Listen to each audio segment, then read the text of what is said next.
Hi Richard, this is Mike from Stagecoach Road Vintage Sewing Machine, and this is your beautiful Singer 401A. What a fine machine. A couple of the really nice features of this machine are the full rotary hook, which is so much smoother than the ones that oscillate back and forth. And it's got all steel gears and lots of good stuff about this machine. It's one of Singer's best. And this is the final test before we pack her up to ship her out to you. And in this test, we're going to go over the operation of the machine, how to thread it, how to wind the bobbins, how to set the various controls. And so without further ado, let's do.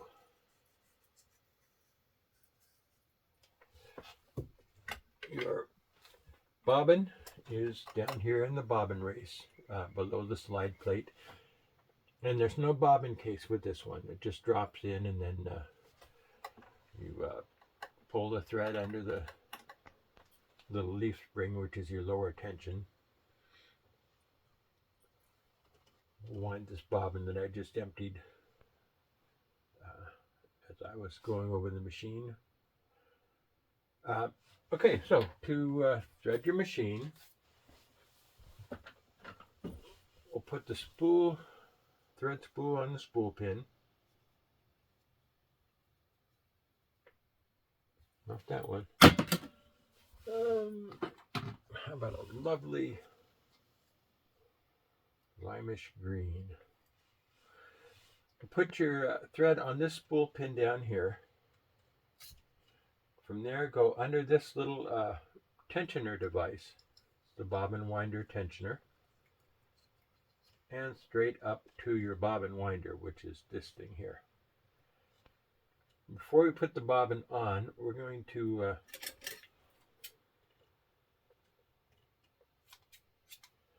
put a few wraps of thread on the bobbin just to hold the thread in place while it winds. And put the thread through one of the little holes on the side and put several wraps on just to hold it in place. And now, with the thread going on over the top in this direction, winds clockwise, I guess. Then slide the bobbin onto the shaft of the bobbin winder and push the bobbin winder all the way up until the rubber wheel contacts the hand wheel. And I'll point out, this little device here is what, as your bobbin fills, the thickness of the thread will push it away from the hand wheel and stop spinning, stop winding, so you don't get a mess of thread everywhere. So push up till the rubber tire is in contact with the hand wheel, and then loosen the chrome knob in the center of the hand wheel, quarter turn or so, until you'll feel it hit its stop.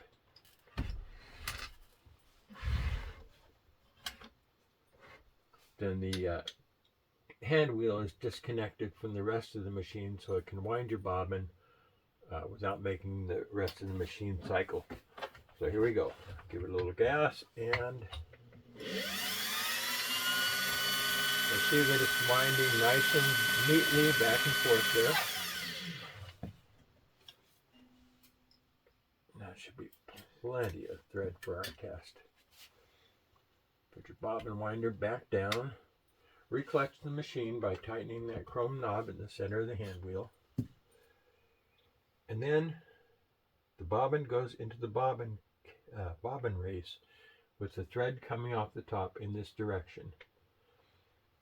It's important which direction which way you put the bobbin in.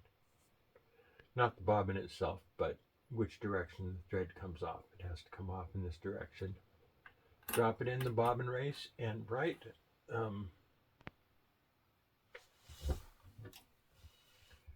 right here in your bobbin race, just above these two little screws, there's a tiny slot, and that you guide your thread into that little slot, and that takes it under this leaf spring, which is your lower tension. Just let it hang there for a second. Hey, inadvertently we're doing Oregon Ducks colors. To thread the machine, put your spool on the spool pin. Go into the upper thread guide up here.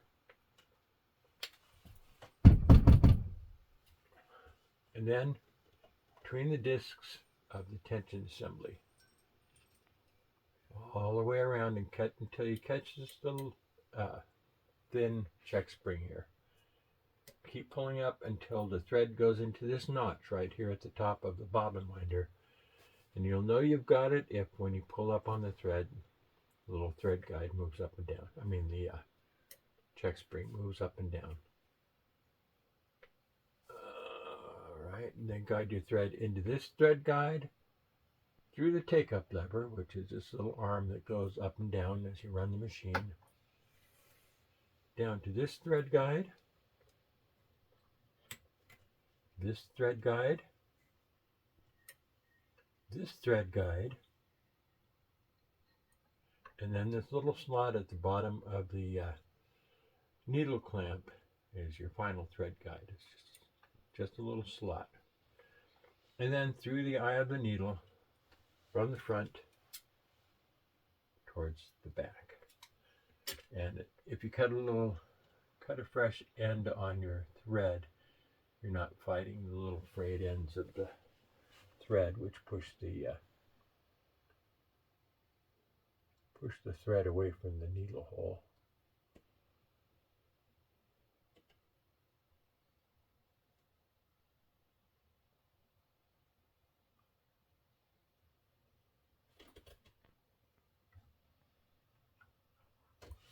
Now, holding your needle thread loosely, turn the hand wheel towards you one full revolution, and the needle will take the thread down where the hook will pick it up, wrap it around the bobbin, and bring up your lower thread. You may be able to see this green thread dangling there. That's your lower thread. There we go. The yellow thread's going around, catching the green thread, and bringing it up. And there is your lower thread.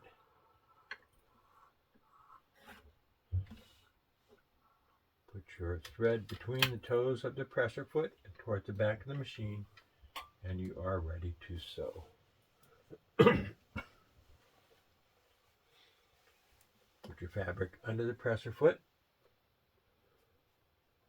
and lower the presser foot onto the fabric using the lever on the back here. We're going to start with a straight stitch, and on your stitch pattern selector knobs, you're going to select A on this side and K on this side. Hello, Scrappy. Hang on, little dog wants to come in. Come in, buddy. Hey. Good boy. Good to see ya.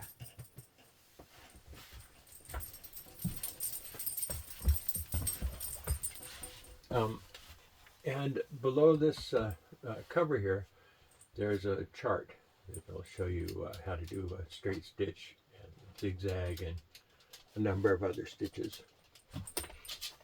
Hello, yes, you are a good boy, such a good boy. But we're talking to Richard right now. Yes, we're making a video for Richard.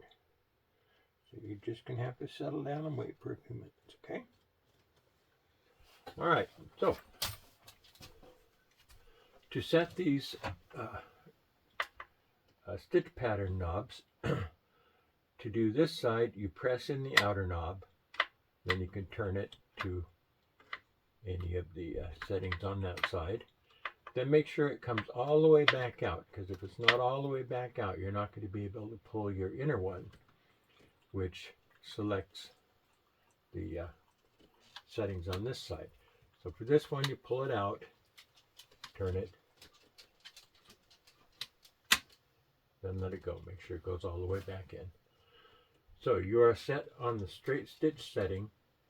This is your stitch width, and it's also your needle home position selector. From 0 at this end to, 5 on this end. For straight stitch, we're going to go all the way over to 0. And you know what? On this particular machine, it does not matter where this is set for straight stitch, because it does have its own straight stitch setting. Okay, that's different than on a lot of machines.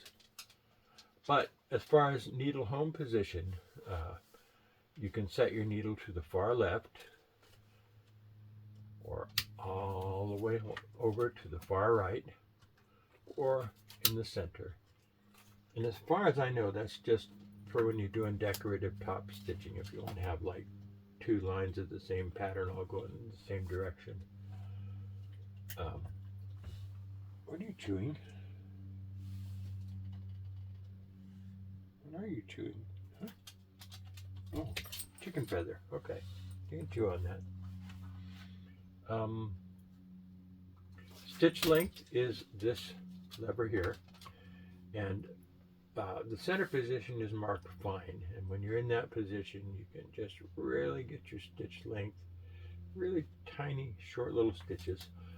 But if you go into the really short stitch range, you need to put a special foot on called a satin stitch foot that has a little channel that as the thread humps up a tiny bit, if you do a really close stitch, it can ride through that channel and not hang up against the flat bottom like it would on this one. And then your fabric doesn't move, your needle goes up and down in the same place, makes a wad of thread below the needle plate, and it's a problem. You have to stop and untangle. So anyway, from the fine position going down, your stitches get longer and longer and longer and longer until at the bottom you're getting 6 stitches per inch, which is your longest stitch length on this machine. This is your I'll come back to that. Above the fine area, your stitches get longer and longer and longer going up, except in reverse. So instead of having a push-in button like some machines, you just lift your lever. And this setting, if it makes your stitches the same length in forward and reverse. So say we want to have 12 stitches per inch. If we set that, we twist that down. When you go into reverse, you're not going to go all the way up. You're going to go to 12 stitches in reverse. I mean 12 stitches per inch in reverse. But I'm just going to leave this all the way free so that you can go up and down at will. But I'm going to set it at 12 stitches per inch for this straight stitch test, because that's kind of a ballpark stitch length for average thread and average fabric. So here we go.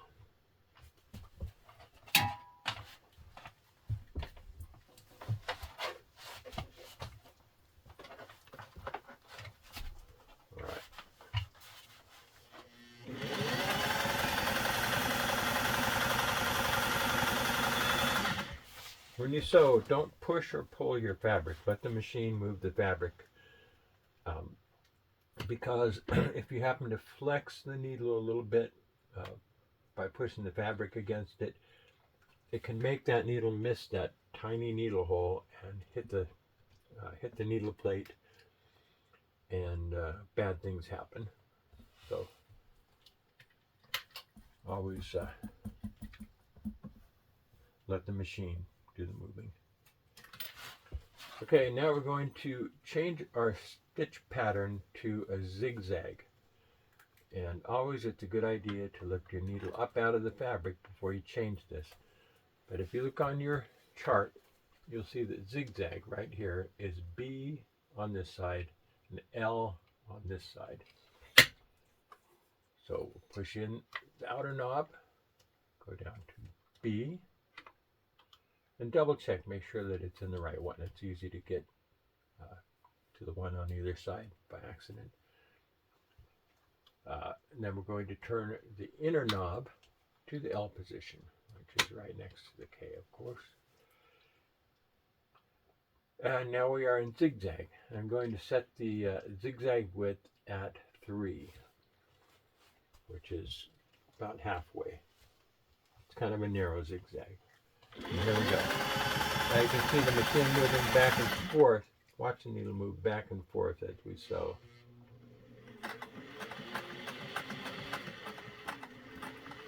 That's another nice thing about this machine. It's got an infinite speed control. You can go slow or fast or in between. And just to reiterate that stitch width, we're going to go up to 5 stitches per inch. And you can watch the needle move back and forth as it zigzags. So yeah. And then reverse. Ooh. Forward. Reverse. Forward. Reverse. Forward.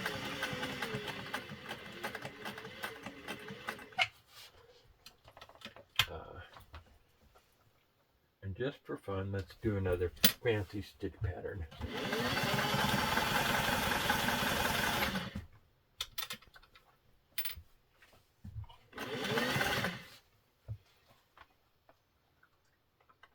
Needle up out of the fabric. We're going to consult our chart, and this is a good one for an illustration of how the stitch patterns work. We're going to go to H and L, and then it makes a kind of a checkerboard pattern.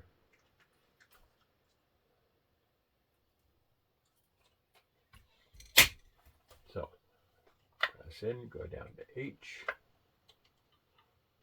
pull out, and wait, L, we're already on L. Okay.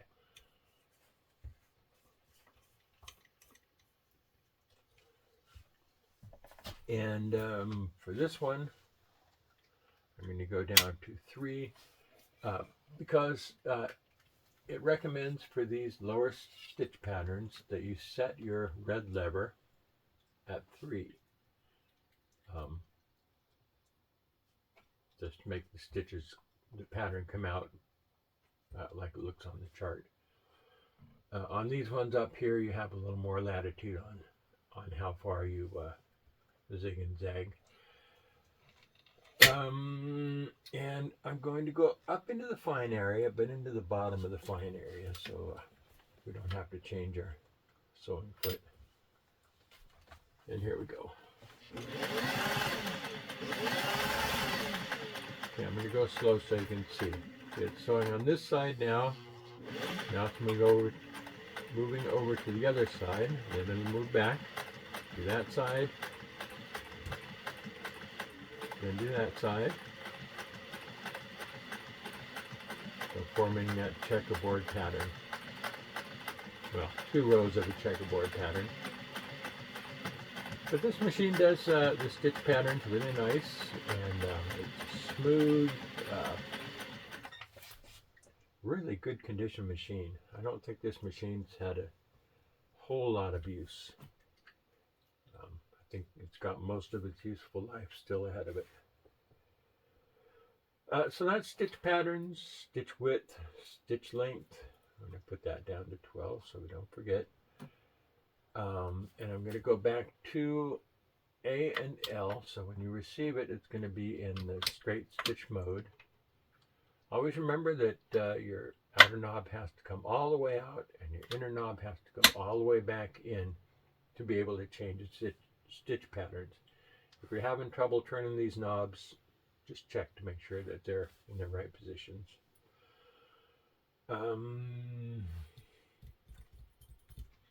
You'll want to oil the machine after every 8 to 10 hours of sewing. And that's like, so a half hour today and hour tomorrow. You know, it might take you a month to get 10 hours of sewing, but there are oiling points on the machine. You'll see the little oil holes here and there.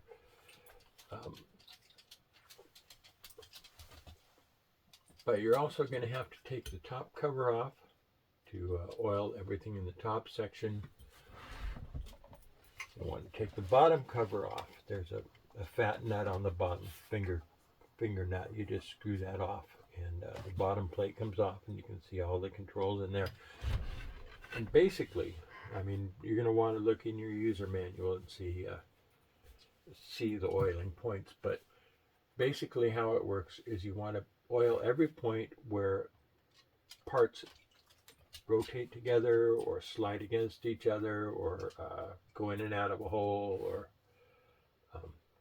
anytime parts rub on each other, they need to have a thin coat of oil to ride on, so the metal's not grinding on metal.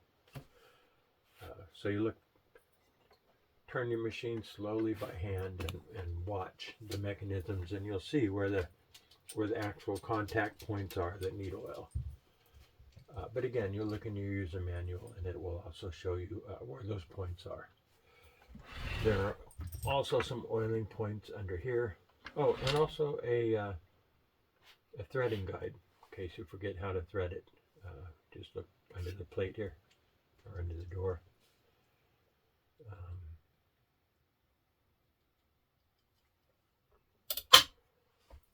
This is the pressure on your sewing foot. You want just enough pressure on the sewing foot to move your fabric along with authority. And you're not helping back there.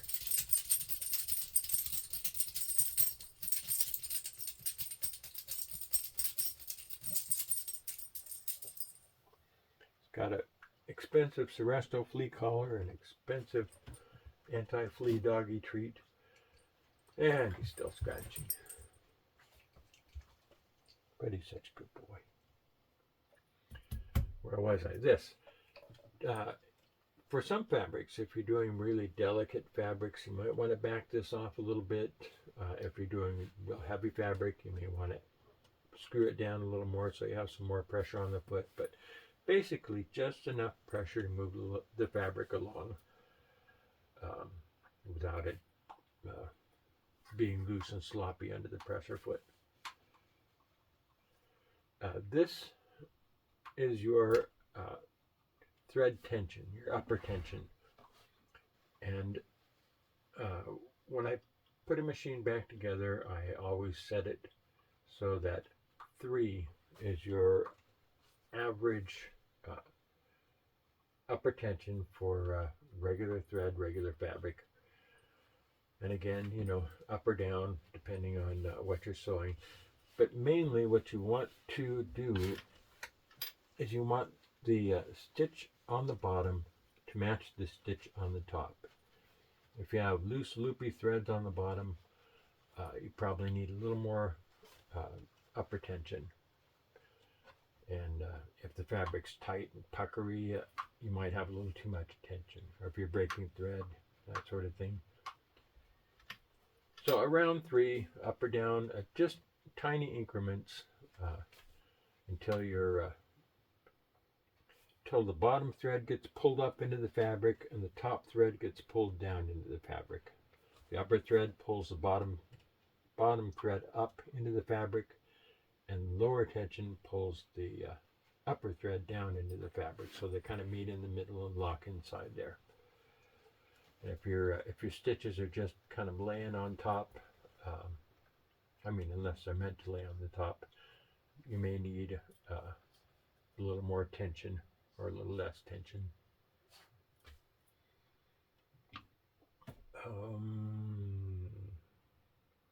When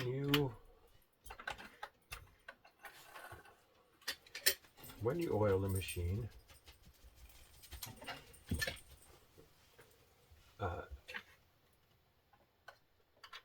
this upper plate here slides off. It's This one is your needle plate. This is the slide plate. This is the needle plate. The needle plate, you unlock it by pushing the throat plate positions to the unlock position. And then you have to find the sweet spot where the feed dogs, the little teeth that move the fabric along, are low enough that your plate will slide off without the needle hitting. And sometimes it takes a little bit of futzing with it before you'll be able to easily slide your needle plate out. But since I just dropped the thread there, I'm going to bring it back up. There we are, lower thread again. The center of the bobbin race has a hole in it. Gets a drop of oil in there. The edge of the bobbin race,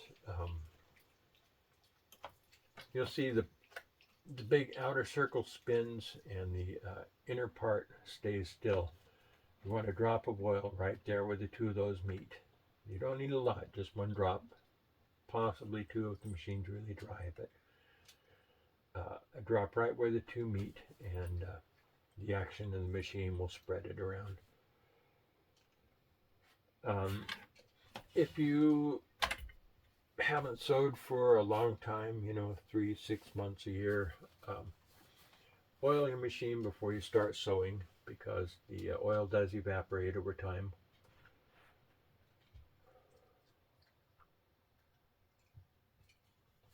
That's about all I can think of. Your light switch is down here below this, below the R where it says Singer here.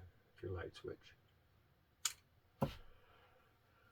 And I'll get this video processed and then upload it to YouTube and send you a link. And I'm also going to share this video with YouTube, so other people that have a 401 like this, but don't have a mom or a grandma to show them how to use it, they'll be able to figure out theirs as well. So again, Richard, thank you so much. We appreciate you supporting the work we do here. I mean, we're not a charitable organization, but it's our goal to get these worthy machines back into action, back into working again. And that's what we do. And your purchase helps us to keep doing that. And if you are someone else who has come to this video from somewhere else on the internet, and you're interested in getting a beautiful machine of your own, we are on Stagecoach Road out here in the Coast Range of Oregon. And so we are stagecoachroadsewing.com. All one word, stagecoachroadsewing.com. And if you come on out, you'll see usually half a dozen to 20 or 30 fine machines that are ready for you to bring home to your sewing room. Almost all the machines that we restore are heavy-duty machines that will sew multiple layers of canvas, denim, duck, garment leather, that sort of thing. And also, fine precision machines, because as we all know, they just don't make them like they used to. This machine, if you take care of it, will last you for the rest of your life, will last your children for the rest of their lives, and so on.